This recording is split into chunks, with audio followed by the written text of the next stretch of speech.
Greetings. This is Michael Kurland. This is called TNT, Truths in Tanakh. I'd like to share with you some of the intricacies and uniqueness of the Hebrew Bible.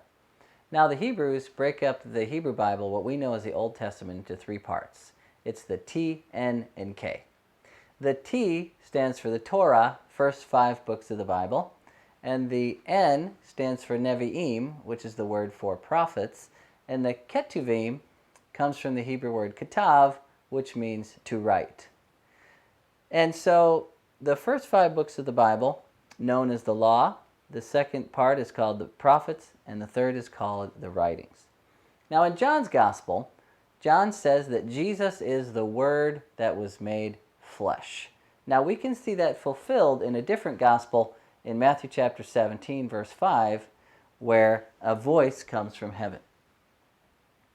And the voice that comes from heaven, it says of Jesus when he's on the mountain with his disciples and he's transfigured before them, the voice says, "This is my beloved Son, with whom I am well pleased. Listen to him."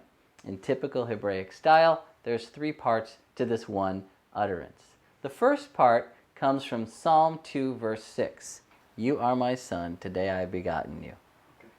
That is the first part of Matthew 17:5. "This is my beloved Son." The second part comes from the prophets when Isaiah says in chapter 42, verse 1, "This is my servant whom I have chosen," or "in whom I am well pleased." And the third part, where it says, "Listen to him," comes from Deuteronomy 18:15, where Moses says, "The Lord your God will raise up for you a prophet from among your brethren like me. Listen to him." So, "This is my beloved Son, with whom I am well pleased. Listen to him." In one utterance from heaven, we see how Jesus has fulfilled the Word in making it flesh. So that is how unique and intricate the Hebrew Bible is, and Jesus is the Word that was made flesh. So we'll see you next time for TNT, Truths in Tanakh. Have a good day.